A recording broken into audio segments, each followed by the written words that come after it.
성님들 안녕하십니까? 제가 여러분과 같이 예배드리는 것처럼 여러분과 제가 하늘나라에 가서 영원히 이웃하며 사는 그와 같은 한 가족 되기를 기원합니다. 우리 참 이 땅을 살아가는 우리 성도들에게 오늘 좀 드릴 제목이 어떻게 마음의 주권을 하나님께 바칠 수 있는가 하는 제목을 가지고 말씀을 드리겠습니다.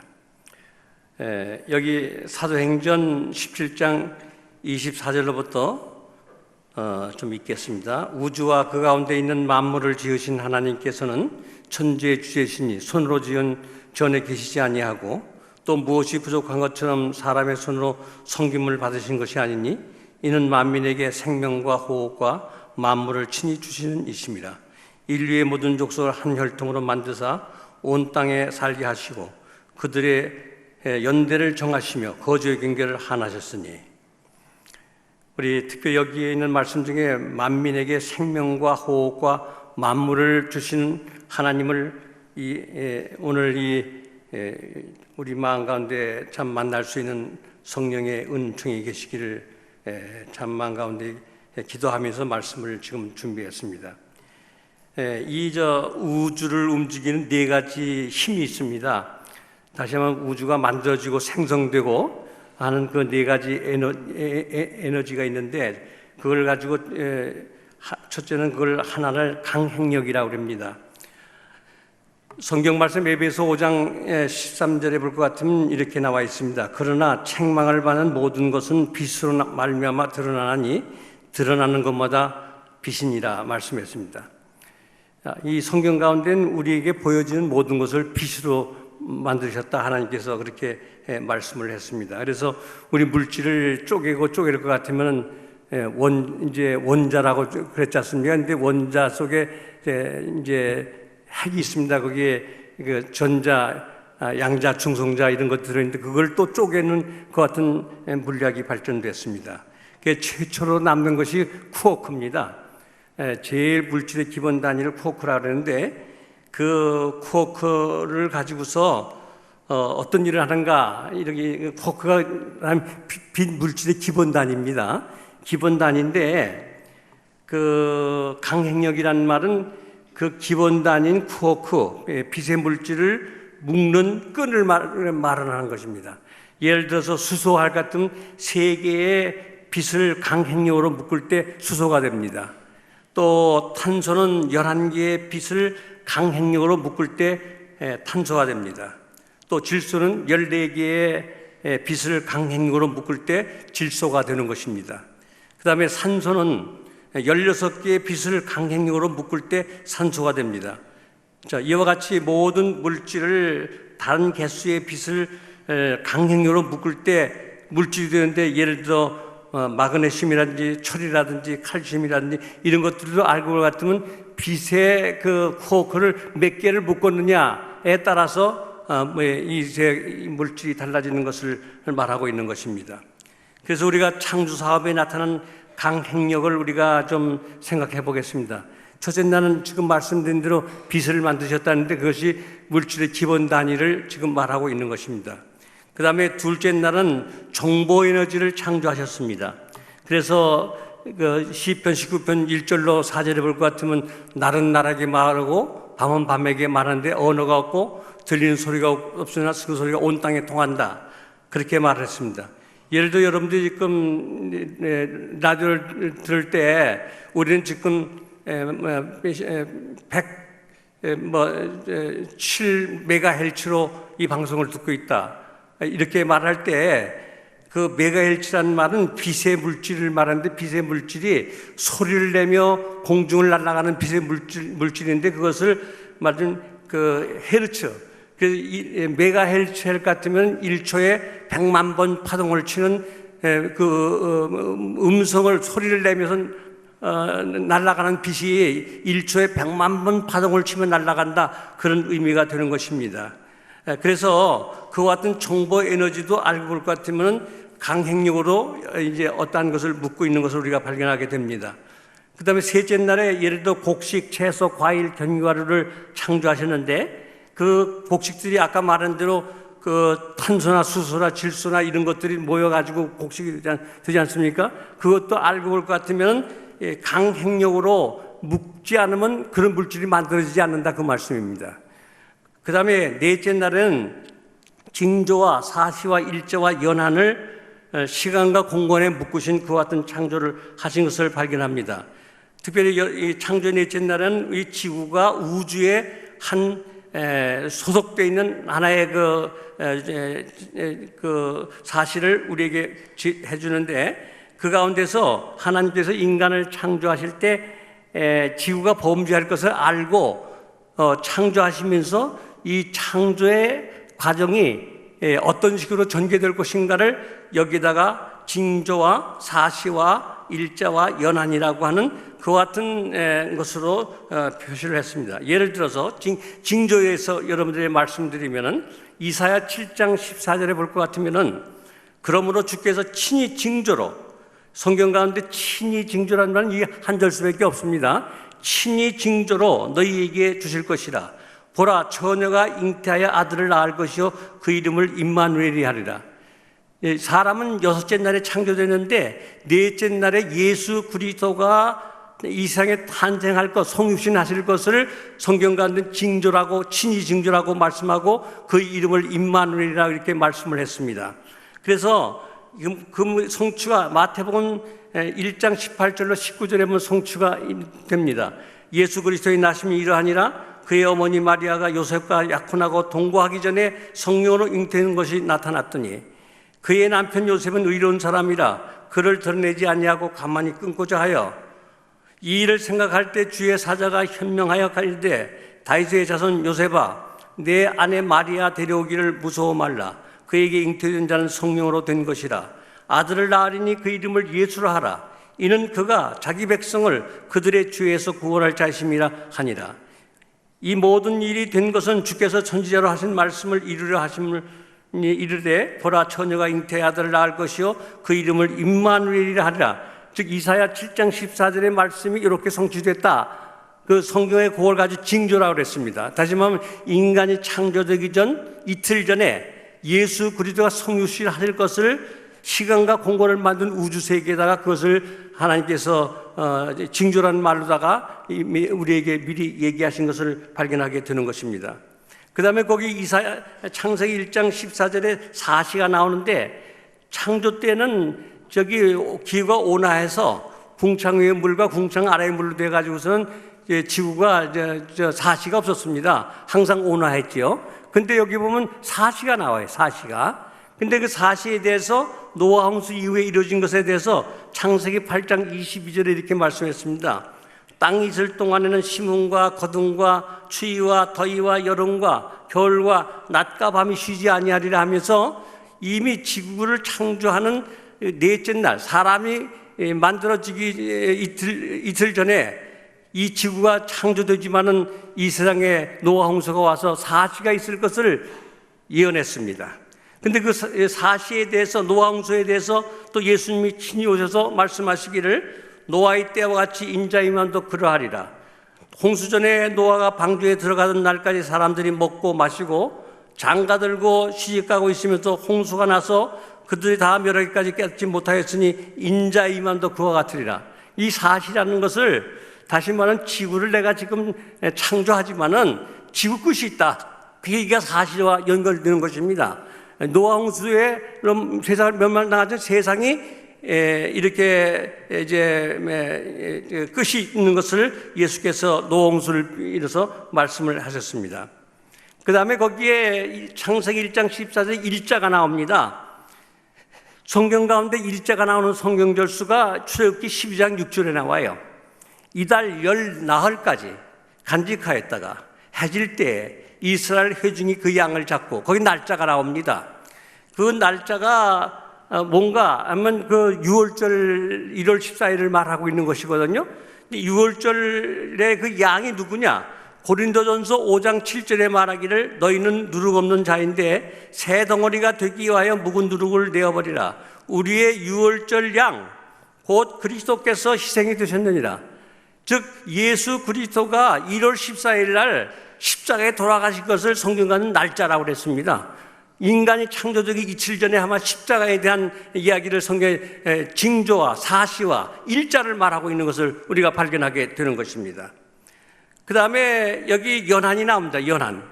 연한이 나오는데 이것은 다니엘 8장 14절에 보면 2300주야까지니 그때의 성소가 정결함을 입으리라고 이렇게 말씀하고 있습니다. 근데 여기 2300주야 2300일인데 에스겔 4장 6절에 보면 1일이 1년으로다가 말을 해서 그 연한을 2300년에 대한 예언을 성경 가운데 다니엘 8장 14절에 했습니다. 그럼 그렇게 하려고 했으면 시작이 언제냐 하는 것을 이 선자가 와서 다니엘에게 다니엘 9장 25절에 알려줍니다. 그러므로 너는 깨달아 알지니라 예루살렘을 중건하라는 영이 날 때부터 기름을 본 자 곧 왕이 일어나기까지 7이레와 62이레가 지날 것이요 그 곤란한 동안에 성이 중건되어 광장과 거리가 세워질 것이며 예루살렘 중건용서부터 계산하라 나와 있어요. 그걸 계산하니까 BC 457년이 모든 교회가 다 그걸 동의하는 횟수가 BC 457년이에요. 거기서부터 2300년을 끝난 해가 1844년입니다. 이 1844년부터 하늘 조사 심판이 시작되고 거기서 범죄할 가능성이 없는 하나님의 백성을 만드는 그와 같은 일이 하늘에서 진행되고 있는 것입니다. 그래서 왜 그렇게 하느냐? 우리가 하늘나라 가가지고 범죄할 가능성이 있을 것 같으면 다시 지옥이 되는 것입니다. 그래서 전혀 죄 지을 가능성이 없는 사람을 만들기 위해서 하늘에서 일을 해가지고 우리가 하늘에 가게 되면 왕을 하나님께서 시키겠다 말씀이에요. 여기 말하길 계시록 20장 4절에 내가 보자들을 보니 거기 앉은 자들이 있어 심판하는 권세를 받았더라. 또 내가 보니 예수의 증언함과 하나님의 말씀 때문에 목배임을 당한 자들이 영혼들과 또 짐승과 그 우상에게 경배하지 아니하고 그의 이마와 손에 표를 받지도 아니한 자들이 살아서 그리스도로 1000년 동안 왕노릇하니 나와 있습니다. 다시 계시록 20장 5절에 보면 다시 밤이 없겠고 등불과 햇빛이 쓸데없으니 이는 주 하나님이 그들에게 비추심이라 그들이 세세토록 왕노릇하리라. 여기 보니까 1000년 동안 왕권 훈련, 그부터 세세토록 여러분과 내가 왕노릇 할 수 있는 그와 같은 사람을 만들기 위해서 하나님께서 일을 하고 있는 것을 성경가는 연한이라고 말을 했습니다. 연한. 징조와 사시와 일조와 연한을 통해서 하나님께서는 이 지구를 이제 구원하시는 섭리를 우리가 발견하게 되는 것입니다. 근데 여러분들 이제 우리가 말하는 은하계 있지 않습니까? 은하계는 2000억 개의 태양계가 있습니다. 매 태양계마다 사람들이 살고 있습니다. 그러므로 한 개의 은하계에는 2000억 곳에 사람이 살고 있는 것을 말합니다. 그런데 은하계 위에 또 은하군이 있습니다. 은하군에는 1000억 개, 한 개의 은하군 속에 1000억 개 내지 2000억 개의 은하계가 있습니다. 그러므로 한 개의 은하군에는 2000억 곱하기 2000억 이꼴은 40의 동그라미 22개. 한 그와 같은 곳에 사람이 살고 있다 하는 것을 지금 우리가 알게 되는 것입니다. 그런데 이러한 은하군이 4000억 개가 있습니다. 이 우주세계에 이러한 은하군이 말입니다. 이를 창조된 우주라고 말을 합니다. 창조된 우주계는 빛의 속도로 직경이 137억 광년, 단 빛의 속도로 137억 년, 지구가 일주 동안에 지구를 일곱받고 반도는 30만 킬로로 137억 년을 달려가야지만 창조된 은하군의 직경이 끝나게 된다, 그 말씀입니다. 근데 우리 욥기 26장 7절에 보면 그는 북쪽을 허공에 펴시며 땅을 아무것도 없는 곳에 다시며 이렇게 나와 있어요. 근데 여기요, 우리가 여기서 우리가 한 가지 알 것이 뭐냐면 우리가 이 지금 창조된 은하군이 빛의 속도로 137억 년을 가는 것을 가지고 전체 우주 세계에 비해서 얼마가 몇 프로가 되는가 하는 거니까 4%예요. 4%. 창조된 우주의 4%예요. 이 우주 세계가 천문학자들이 발표한 것 같으면 이 직경을 가는데 4335억 광년. 근데 나머지는 다 홍으로 남아있어요, 홍으로. 근데 이 137억만 이 별 세계로 가득 차 있고, 나머지는 전부 홍으로 남아있습니다. 근데 여기에 뭘 할 것인가? 시편 102편 18절에 볼 것 같으면은 이 일이 장래 세대를 위하여 기록되리니, 장래 세대에 대해서 말하고 있는 거예요. 뭐냐면 96% 허공으로 남아있는 우주세계에 창조함을 받을 백성이 여호와를 찬양하리라. 여러분과 내가 1000년 동안 왕노릇하면서 하나님께 우주대학 교수 훈련을 받으실 거예요. 그 다음에 여러분과 하나님의 창조주의 조교라든지 조교수라든지 이런 것으로서 창조사업에 여러분과 내가 동참하면서 우주를 배울 것입니다. 하나님의 권능을 배울 것입니다. 하나님의 사랑을 배울 것입니다. 그래서 우리가 계시록 20장 5절에 말하기를 우리가 세토록 왕노릇하리라 한 말씀이 그 말씀이 되는 것입니다. 그리고 이제 다섯째 날엔 물고기와 공전하는 새들을 강행력 빛으로 창조하셨고, 여섯째 날은 짐승과 사람을 강행력으로 창조하셨습니다. 그래서 우리가 이 세상을 창조하는 우주 세계의 창조의 원리가 다시 말하면 그 한 가지가 뭐냐면 강행력. 하나님께서 빛을 붓고 가지고 물질을 만드는 그 강행력 능력을 통해서 이 우주 세계를 운영하시고 계시는 것입니다. 그 다음에 두 번째 그 힘은 뭐냐고 하면 약행력입니다. 약행력이란 빛으로 만들어진 물질의 기능을 말하고 있습니다. 다시 말한다면 태양이 비치지 않습니까? 태양이 비치는 것이 왜 비치는가? 이 학자들이 이걸 연구해 보니까 약행력 기능 때문에 빛이 우리에게 도달해 오는 것입니다. 빛이 만들어지는 거예요. 예를 들어서 태양이 만드는데 수소가 두 개가 합쳐가지고 헬륨이 만들어지거든요. 헬륨이 만들어져야지만 그것이 온도가 올라가는 거예요. 6000도, 1500만 도 이렇게 온도가 올라가는 거예요. 그 온도가 올라가는데 능력이 뭐냐? 이걸 분석해보니 그게 약행력이더라 그 말씀입니다. 여러분들도 우리가 온천물이 이제 지하에서 올라오지 않습니까? 그것도 보니까 그게 약행력 때문에 이렇게 되더라고요. 꽃이 피는 거, 그 다음에 겨울에 동장군을 뚫고 올라오는 그 새싹들의 능력, 이런 것들이 뭐냐 같은 약행력 때문에 이루어지는 능력들입니다. 그와 같은 것을 통해서 우주가 운영이 되는 것입니다. 하나님의 물질만 만드는 것이 아니라 물질을 기능하게 하도록 만들어서 우리들이 그것을 인해서 하나님의 자비하심과 사랑을 받을 수 있도록 하나님께서 경영하시는 것을 가지고 약행력이라고 말하는 것입니다. 이러한 과정을 통해서 만물에게 우주 에너지를 발산합니다. 태양이 약행력에 의해서 중성미자가 이제 발산하는 겁니다. 이제 태양계에서 중성미자가 뭘 하느냐? 여러분과 내가 이렇게 지금 피가 돌고 살이 부들부들하고 이게 뭐냐면 이 태양에서 나오는 중성미자 에너지가 내 몸속에 1초에 60억 내지 70억 개가 통과하고 있습니다. 그래서 이게 살이 부들부들해지는 거예요. 그렇지 않으면 살이요 돌처럼 되고 말아요. 그리고 피가 돌아요. 피가 돌고 여러 가지 이제 우리 몸에 이런 일어난 것이 내 자신의 몸 안에 있는 생명의 운동만 가지고 되는 게 아니고 내가 우주의 에너지를 계속 받도록 하나님께서 나를 그렇게 만드셨습니다. 그래서 성경 가운데는 그것을 말하기를 임마누엘이라. 임마누엘의 뜻은 하나님이 나와 함께 계시다 하는 얘기입니다. 이러한 방법으로 끊임없이 하나님이 나와 함께 계신 하나님이십니다. 그리고 여러분들 목성이 있잖아요. 목성이 지구보다 몇 배가 크냐면 1300 이상이 크거든요. 목성이요. 근데 그게 가스층입니다. 근데 이 우주 세계는요, 돌덩어리들이 많이 날리는데, 예를 들어 아시아만 돌덩어리, 또 미국만 돌덩어리, 아프리카만 돌덩어리, 이런 것들이 공중에 막 날아다니는데 그것이 만약에 지구에 떨어질 것 같으면은 한 번 그런 돌덩어리가 떨어지면 몇억 명씩 죽어요. 지구가 살 수가 없어요. 그런데 그 목성이 빠른 속도로다가 이 지구를 이제 돌면서 그 돌을 다 받아줘서 가스를 만들어 버리는 것입니다. 그것도 다른 말로 하면 하나님이 나와 함께 계신다는 얘기인 것입니다. 하나님이 나에게 구체적으로 나와 함께 계신 하나님을 우리는 좀 우주적인 관점에서 우리가 그런 하나님을 만나볼 수 있는 이 시간 되기를 저는 간절히 바랍니다.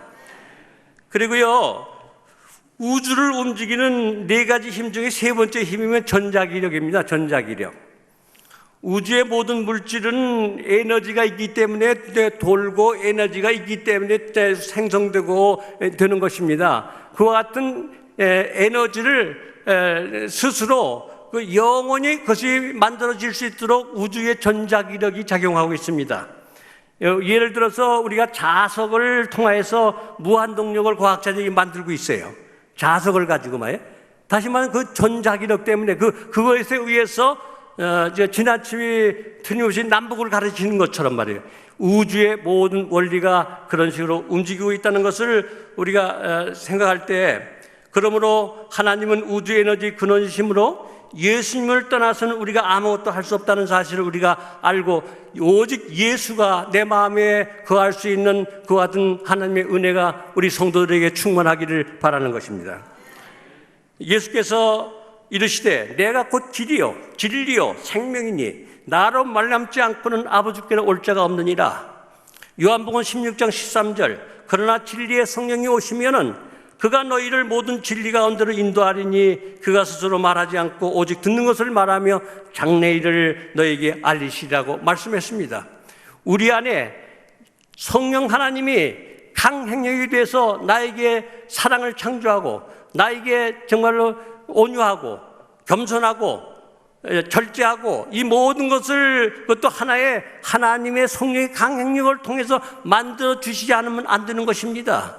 하나님이 계시하는 것입니다. 하나님이 나와 함께 계셔야지만 나는 살 수가 있습니다.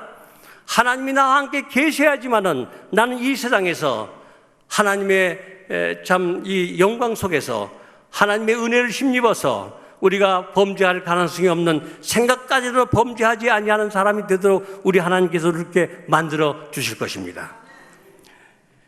여기에 에베소 5장 9절에 말하기를 빛의 열매는 모든 착함과 의로움과 진실함에 있느니라고 말씀했습니다. 갈라디아 5장 22절 23절에는 오직 성령의 열매는 사랑과 희락과 화평과 오래 참음과 자비와 양성과 충성과 온유와 절제라고 말씀했습니다. 이것도 열매들이에요. 그러니까 모든 열매들이 강행력에 의해서 만들어지는 것처럼 영적인 열매들도 성령의 능력을 통해서 만들어진다, 그 말씀입니다. 그와 같은 하나님의 능력이 나를 통해서 깨닫기 위해서는 하나님께서 우주 세계를 어떻게 움직이는 데는 그 우주의 원리를 알아야지만은 내가 그걸 좀 구체적으로 알고 하나님께 간구할 수 있는 그와 같은 참 내 마음 가운데 그와 같은 진실한 마음이 생긴다, 그 말씀입니다. 그래서 여러분들, 그 다음에 우주를 움직이는 네 번째 힘은 중력입니다. 중력. 우주의 별들이 중력에 의해서 공중에 떠 있습니다. 또 운행하게 되고 중력에 의해서 우리는 하늘나라에 가게 될 것입니다. 요한복음 14장 3절에 말하기를 가서 너희를 위하여 거처를 예비하면 내가 다시 와서 너희를 내게로 영접하여 나 있는 곳에 너희도 있게 하리라고 말씀했습니다.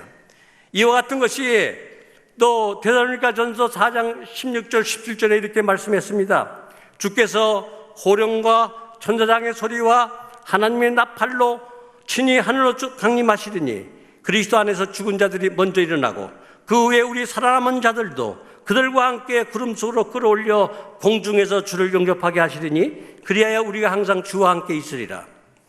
여러분들, 이와 같은 과정들이 뭐냐 같으면 우주를 움직이는 그 네 번째 에너지가 가는 중력에 의해서 이것이 다 현실이 우리에게 된다, 그 말씀입니다. 그래서 우리가 이와 같은 우리가 하늘나라 가는 것이 하나의 그 뭡니까 그 상상이 아니라 실질적으로 이와 같이 하나님께서 우주를 어떻게 만드시고 어떻게 운영하시는 알 것 같으면 그게 가능하구나, 내가 하늘나라 가는 원리가 이런 거구나, 이걸 알기 때문에 더 믿음의 온전케 하는 그리스도를 바라볼 수가 있는 것입니다. 그래서 여러분들, 우리가 계시록 21장 6절 7절에 이렇게 말씀했어요. 말씀하시되 이루었도다. 나는 알파와 오메가요 처음과 마지막이라. 내가 생명수 생물을 목마른 자들에게 값없이 주리라. 이기는 자는 이것들을 상소로 받으리라. 나는 그의 하나님이 되고 그는 내 아들이 되리라. 여러분과 내가 하나님의 아들, 딸들입니다. 우리 주님께 가서 우리가 여러분과 내가 아까 첫 번에 설교 말씀 시작할 때 인사드린 말씀대로 이제 이러한 원리를 가지고 이웃하며 사는 우주 백성이 되기를 정말로 바랍니다. 그러기 위해서 생각까지라도 범죄하지 아니하는 그와 같은 백성이 되기 위해서 믿음의 주요 온전케 하신 그리스도를 바라봐야 된다고 생각합니다. 이제 여러분들, 제가 여러분들의 아까 우리 마음의 주권을 어떻게 하나님께 드릴 수 있는 것이 오늘 제목입니다. 근데 이 모든 원리를 통해서 제가 여러분들의 좀 말씀드릴 것이 뭐냐면 마태복음 5장에서 7장까지 상상보훈이 있지 않습니까? 상상보훈이 그게 뭐냐면 하늘나라에 가서 살 수 있는 원리, 조사심판을 하나님께서 조사심판의 원리, 그 원리를 지금 거기에 설명하고 있는 것을 우리가 발견하게 됩니다. 예를 들어서 오리를 갖고 자거든 몇 리를 가라고 그랬어요? 10리를. 겉옷을 갖고 자거든 원수를. 자, 이 모든 것이 뭐냐면요, 이와 같은 정말로 범죄할 가능성이 없는 그와 같은 차원에서 하나님께서 산상수훈에서 말씀하시고 계시는 것입니다. 그것이 이야기가 아니라 여러분과 내가 형성하여야 할 품성입니다. 그 품성을 우리가 좀 여러분들에게 각인시키기 위해서 제가 여러분들에게 산상보훈에 있는 말씀을 좀 몇 개를 읽어드리겠습니다. 여기 이렇게 말했어요. 산상보훈 16페이지에 그분의 사랑은 상하고 터진 마음의 통로를 열어주며 슬퍼하는 자들에게 치유의 유황이 된다고 말씀했습니다. 또 여기에 우리가 죽고 우리의 생애가 그리스도로 더불어 하나님 안에 감춰질 때에는 무시나 경모를 조금도 gem치 않게 될 것이다. 비난에 대하여 귀머거리가 되고 조소와 모욕에 대하여 소용이 될 것이다. 산상보훈 16페이지에 말씀했습니다. 우리가 다른 사람한테 좀 기분 나쁜 소리 들으면 내가 마음이 편치 않잖아요. 그리고 또 어떻게 하면 저걸 복수할까 하는 마음도 들고 그러지 않습니까? 근데 그런 마음이 들면은 우리가 뭡니까? 하늘나라에 가서 그 마음 가지고는 우리가 하늘나라에 가서 살 수가 없어요. 그래서 여기 있는 말로 뭐냐면 비난에 대해서 귀머거리가 되고 조소와 모욕에 대하여 소용이 될 수 있는 그 같은 성품이 우리 가운데 계실도록 하나님의 성령이 우리를 그렇게 만들어주시기를 저는 간절히 바랍니다. 그리고 여기에 산보훈 20페이지에 이렇게 말씀했습니다. 그리스도의 사랑을 한 번 맛본 사람은 그 사랑을 더욱 많이 받고자 끊임없이 부르짖는다. 그래서 나눠주게 되며 더욱 풍성하고 더욱 많이 받게 될 것이다. 이렇게 말씀했습니다. 우리가 특별히 내가 잘 아는 사람들에게 저 상관들에게 선물 갖다 주고 하는 거 의미 없어요. 우리는요 지극히 작은 자들에게 나눠줘야 되는 것입니다. 이 작은 자들이 얼마가 되냐면 이 세상에 유엔 통계에 보니까요 노예들이 4,580만 명의 노예들이 지구촌에 있는 것입니다. 그 다음에 이 세상에 고아들이 1억 4,300만 명이 있는데 그 중에 19,000명이 매일마다 죽습니다. 고아들이 말입니다. 그 다음에 하루 1달러 밑으로 하루 200원, 300원 이렇게 가지고 사는 사람들이 몇 명이냐 같은 14억 명이 있습니다. 지구촌에 말이에요. 우리는 그런 사람들에 대해서 우리 마음의 자비를 펼쳐야 합니다. 우리는 내가 사는 방법으로 사는 것은 우리의 품성을 변화시킬 수가 없습니다. 하나님의 방법으로 살아야지만 품성이 변화되는 것입니다. 하나님께서 나를 변화시키기를 원하는 것만큼 내 의지를, 나의 주권을 하나님께 어떻게 바칠까? 오늘 그것이 설교 제목이 아니겠습니까? 그와 같은 방법으로 우리가 안돼 여인님 이 산상보훈의 선지자의 글 가운데 너무너무 귀중한 말씀이 들어있기 때문에 지금 말씀을 드린 것입니다. 그래서 그리스도의 사랑을 한 번 맛본 사람은 떨어질 수가 없어요. 계속 달라고 요구하는 것입니다. 그렇게 되시기를 바랍니다. 그 다음에 여기에 하나님의 자녀들을 위한 봉사로 생애를 하나님께 바치는 자는 누구나 우주의 자원을 마음대로 쓸 수 있는 분과 연결된다. 그의 생애는 변함없는 언약의 황금고리로서 하나님의 생애와 하나로 이어진다, 이렇게 말씀했습니다. 하나님의 자원을 마음대로 쓸 수 있는 부자가 되시길 바랍니다. 하나님께서 하나님의 자원을 마음대로 쓸 수 있는 사람은 이기심이 없을 때, 자신이 비어질 때 그렇게 형성되는 것을 말씀하고 있는 것입니다. 자, 여기 이랬어요. 더러운 것은 아무것도 하나님의 성에 들어가지 못할 것이다. 그곳 거민이 될 사람은 모두 이 세상에서부터 마음이 청결해져야 된다. 제가 사는 아파트에는 어린아이들이 많이 살아요. 그래서 아주 어린아이 재롱들을 참 엘리베이터에서 자주 보게 되는데, 왜 어린아이 보면 마음이 기쁜지 압니까? 왜 이렇게 우리 마음이 어린아이 보자마자 마음이 녹습니까? 다시 말하면 어린아이와 같은 그 같은 마음이, 그 같은 심성을 가진 자들은 우리들도 그렇게 될 것입니다. 여기에 마음속에 받아들여진 그리스도의 은혜는 적의를 제거해 준다. 왜냐하면 분쟁을 완화시켜주고 심령을 사랑으로 채워주기 때문이다. 하나님과 동료 인간들과 더불어 화목하게 지내는 사람은 불행해질 수가 없다. 질투가 마음속에 있을 수 없고 좋지 못한 추측이 용납될 수 없으며 증오가 존재할 수 없다.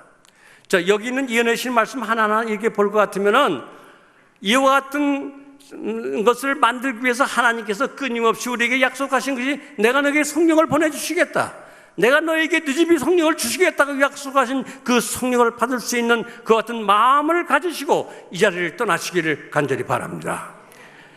여기 비방이 사람의 명예를 훼손할 수 있으나 품성을 더럽힐 수는 없다. 품성은 하나님께서 보호하고 계신다. 우리가 범죄하고자 마음 먹지 않는 한, 한 사람의 능력이든 사단의 한 사람의 능력이든 사단의 능력이든 간에 심령을 더럽힐 수 있는 능력은 없다고 그랬습니다. 그래서 여러분들, 우리가 이 세상에서 내 방법으로 살지 말고 성령의 방법으로 살 수 있도록 하나님께서 우리 마음을 비워주시기를 저는 간절히 기도합니다. 여기에 사랑은 품성을 개조하고 충동을 억제하며 적의를 제거하고 애정을 고상하게 해준다. 이 사람은 우주와 같이 넓으며 천사들의 그것과 조화를 이룬다. 마음 가운데 사랑을 간직하면 그것은 온 생애를 즐겁게 해주고 온 누리를 그 고유의 행복으로 덮어준다. 우리로 세상에 소금이 되게 할 수 있는 것은 이 사랑, 바로 이 사랑뿐이다. 입술로만 사랑하는 것이 아니라 정말로 가슴을 절절절 녹게 하는 그 같은 사랑이 우리 마음에 있을 때도 우리가 하나님께 정말로 그러한 사람이 된다고 간절하게 우리가 기도한 하나님의 기도의 백성들이 되어주시기를 간절히 바랍니다. 제가 제일 산데 기쁜 것이 중에 한 가지 뭐냐면요, 그 필리핀에 있는 우리 손자 손녀들이 있거든요. 걔네들이 전화를 해올 때 그게 제일 기쁘더라고요. 제일 행복하더라고요. 아주 천진난만하게 그네들이 그 생각들이 전달되고 그렇게 근데 제가 왜 그걸 느끼느냐? 그 아이들의 순진함 때문에 그걸 느끼게 되는 것입니다. 우리도 그렇게 순진해질 것 같으면은 하나님께서 그렇게 느끼시게 될 것입니다. 하나님께서 우리를 천진난만하게 볼 수 있도록, 하나님께서 우리에게 쟤는 정말로 욕과 같은 사람이다 한 소리를 들을 수 있도록 말입니다. 그러한 사람이 되기 위해서 여러분 이 시간에 성령의 능력을 통해서 그와 같은 결심을 하시고 이 자리를 떠나주시기를 바랍니다. 꾸준히 참아낸 시련, 감사한 마음으로 받는 축복, 용감하게 물리친 유혹, 온유, 친절, 자비, 늘 나타나는 사랑, 이 모든 것들은 생명의 빛을 한 번도 받은 적이 없는 이기적인 마음의 흑암과는 완전히 대조적인 품성에 비치는 빛들이다 말씀했습니다.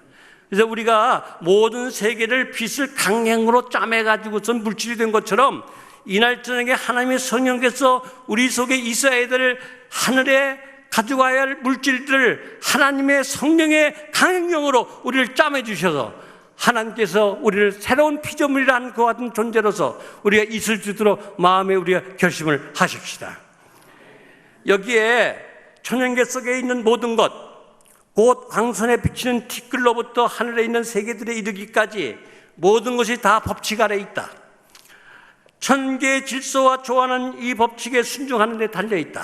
그러므로 지성적 존재의 생애를 주관하는 의의 큰 원칙이 있으며 우주의 안녕은 이 원칙의 조화를 이루는 데 달렸다. 이 지구가 창조되기 전에 하나님의 율법은 존재하였다. 천사들이 이 율법의 원칙에 의해 지배를 받기 때문에 세상이 하나님과 조화되기 위하여도 사람도 하늘법에 순종해야 한다. 산상복음 48페이지에 말씀했습니다.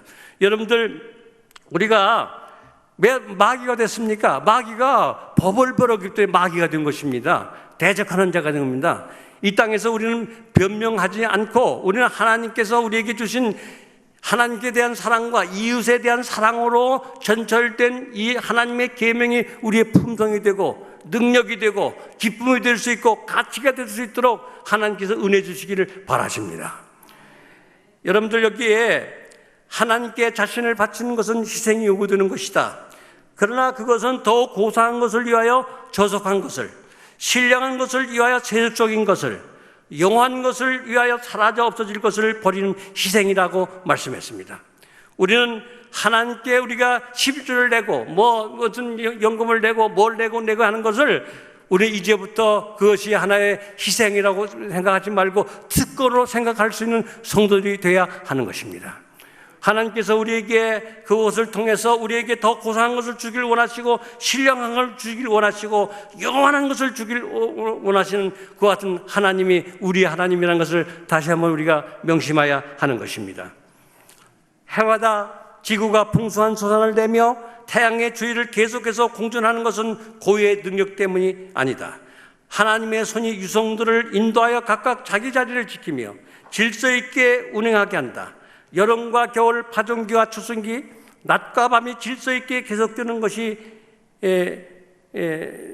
계속되는 것은 그분의 능력을 통해서이다. 식물이 자라는 것은 바꿔 말해서 잎이 나고 꽃이 피는 것은 하나님의 말씀에 의해서이다. 우리 수중에 있는 모든 유익한 것들, 곧 햇빛과 소나기 몇 개의 식사, 매 순간 유지되는 생명은 사랑의 선물인 것입니다. 여러분들, 이 모든 물질들이 강행력에 의해서 빛을 짜매가지고 물질이 된 것을 아까 배우시지 않습니까? 여러분들, 우리가 이와 같은 것이 뭐냐 같은 하나님께서 말씀하심에 성경 가운데 이루었고 명하심에 됐다고 이렇게 말씀했습니다. 우리에게 하나님께서 우리에게 말씀만 하시면은, 내가 그 말씀을 순종만 하면은 물질이 만들어진 것처럼 영적인 물질이 그렇게 만들어지게 되는 것입니다. 우리 마음 가운데 그와 같은 하나님의 능력이 우리를 좌우하도록, 우리 속에 그와 같은 하나님의 창조주가 계시도록 하나님 앞에 우리 자신을 바칠 마음이 계십니까? 여기에 우리는 지식에 넘치는 이 사랑의 넓이와 깊이와 높이와 깊이에 대하여 어느 정도 이해하게 될 때 그분에 대한 사랑이 움튼다. 그리스도의 매력적인 사랑이 계시되고 우리가 아직 죄인되었을 때 우리에게 나타나신 그분의 사랑을 깨닫게 될 때 완고한 마음이 녹아지고 부드러워지며 죄인은 변화를 입고 하늘의 자녀가 된다. 우리가 참으로 이 사랑의 넓이와 깊이와 높이, 길이, 정말로 그것이 하늘 보좌에서 또 이 땅까지 느려진 이와 같은 하나님의 놀라운 사랑에 우리 밧줄을 붙잡고 우리가 하늘에 올라갈 수 있는 그와 같은 하나님의 성도들이 되기를 저는 간절히 기도합니다. 화이트 부인이 초기 문집에 올 것 같으면은 예수님을 너무 보고 싶어 하니까는 했는데 천사가 와서 너 진짜 예수님 보고 싶으냐? 그래서 천사가 그를 데리고 나를 따라오래가지고 올라가는데 그 계단을 까마득한 데를 그 천사를 따라 올라갑니다. 올라가서 보니까 거기에 이제 천사가 예수님이 이 방에 계신다고 해서 그 방에 들어가서 그 화이트 부인이 예수님을 만나고 다시 이 시작으로 내려오는 그와 같은 광경이 우리가 보지 않습니까? 여러분, 예수님께서 지금도 여러분과 나를 영적으로 하늘나라로 끊임없이 데려가시기를 원하십니다. 날마다 그렇게 하시기를 원하십니다. 그와 같은 사람이 되기 위해서 지식에 넘치는 이 사랑의 넓이와 길이와 높이와 깊이에 하여 우리가 이해할 수 있는 영적인 영적인 능력이, 은혜가, 영적인 식별력이 우리에게 필요한 것입니다. 그리스도의 매력적인 사랑이 우리에게 계시될 수 있도록 우리는 그러한 기도를 해야 됩니다. 우리가 죄인 됐을 때 우리에게 나타나신 그분의 사랑을 깨달을 수 있도록 하늘의 지혜를 간구해야 하는 것입니다. 완고한 마음이 녹아지고 부드러워지며 죄인이 변화를 입고 하늘의 자녀가 될 수 있는 경험이 있도록 하나님께 나가야 하겠습니다. 그분께서는 우리의 시련을 당신의 동정으로, 우리의 슬픔을 당신의 사랑으로, 우리의 상처를 당신의 치유로, 우리의 연약함을 당신의 능력으로, 우리의 공허를 당신의 충만으로 가지시고 나오도록 우리를 초청하십니다. 그분께 나온 사람은 아무도 실망을 맛보지 않습니다. 우리는 이런 하나님이 나의 하나님입니다. 이런 하나님이 내가 믿는 하나님이십니다. 기쁘지 않습니까? 이 세상에서 가장 악한 볼은 버림받은 죄인이나 타락한 불황자의 부정한 생애가 아니라 밖으로는 덕망이 있고 존경할 만하고 고상해 보이나 실제로는 죄를 품고 악이 깊숙이 침투해 있는 생애입니다. 재주와 재능과 동정은 물론 관대하고 친절한 행동까지도 사단의 미끼가 되어 다른 사람들을 멸망의 절벽으로 유혹하여 이 생과 장차 올 생애를 파멸로 이끌게 되는 그 같은 사람이 그리스도이지만 그런 사람들이 우리 안에 있을 수가 있는 것입니다. 그렇게 되지 않으시기를 간절히 바랍니다. 참새 한 마리도 예수님 몰래 떨어지는 일이 없고 그분 몰래 아무도 머리 숙여 기도할 수가 없습니다. 그분께서 어느 곳에서나 우리와 함께 계시기 때문입니다. 그러므로 흘러내리는 괴로운 눈물 한 방울 한 방울을 다 주시하신 하나님이십니다. 그분께서는 당신을 의지하는 사람을 결코 버리지 않으십니다. 이런 하나님을 우리가 의지하는 것은 우리에게 얼마나 큰 특권입니까? 하나님께서는 아무리 연약한 영혼이라도 당신의 도움을 청하러 오면 영원한 팔로 감싸주십니다. 산에서 나는 보석들은 없어질 것이나 하나님을 위해 사는 사람은 그분과 함께 할 것입니다. 하나님의 성공의 한권문을 열고 이 세상에 있는 동안 실패와 고난 중에도 인도하심과 지혜로 그리고 위로와 소망을 얻기 위해 하나님께 의지하는 법을 배운 자를 맞아들일 것입니다. 산들은 떠나며 작은 산들은 옮길지라도 나의 인자는 네게서 떠나지 아니하며 황폐하는 나의 언약은 옮기지 아니하리라. 너를 긍휼히 여기는 여호와의 말이라고 말씀을 하셨습니다. 그러므로 악에서 보호를 받을 수 있는 유일한 안전책은 그리스도의 의를 믿는 말씀을 통하여 그분께서 우리의 마음속에 거하시게 하는 것입니다. 시험이 우리를 지배하는 것은 우리가 이기심을 품기 때문입니다. 그러나 우리가 하나님의 위대한 사랑을 바라볼 때 이기심은 가증하고 불쾌한 성질 그대로 우리에게 나타나게 되고 우리는 그것을 마음에 쫓아내 버리고자 한 갈망을 갖게 되는 것입니다. 성령께서 그리스도를 영화롭게 하실 때 우리의 마음은 부드럽고 겸손해지며 시험은 그 힘을 잃고 그리스도의 은혜가 품성을 변화시키는 경험을 하게 될 것입니다. 우리가 다른 사람들에게 하는 것은 선한 것이거나 악한 것이거나 간에 축복 혹은 저주의 형태로 우리에게 분명히 되돌아온다. 우리가 주는 것은 무엇이나 다 다시 받게 될 것이다. 우리가 주는 것은 필요할 때 4배의 가치로 우리에게 되돌아온다. 산상본 136페이지에 있는 말씀입니다. 제가 지난달에 방글라데시를 갔습니다. 제가 네팔과 방글라데시에 이제 노예들 아주 발상한 사람들을 위해서 우리가 염소, 물소, 재봉틀을 나눠준 일을 계속하고 있습니다. 근데 제가 방글라데시에 갔더니 한 양털 지붕에 들어가 봤는데 그 집안에 17가정 70명이 열극과정이 70명이 살고 있습니다. 근데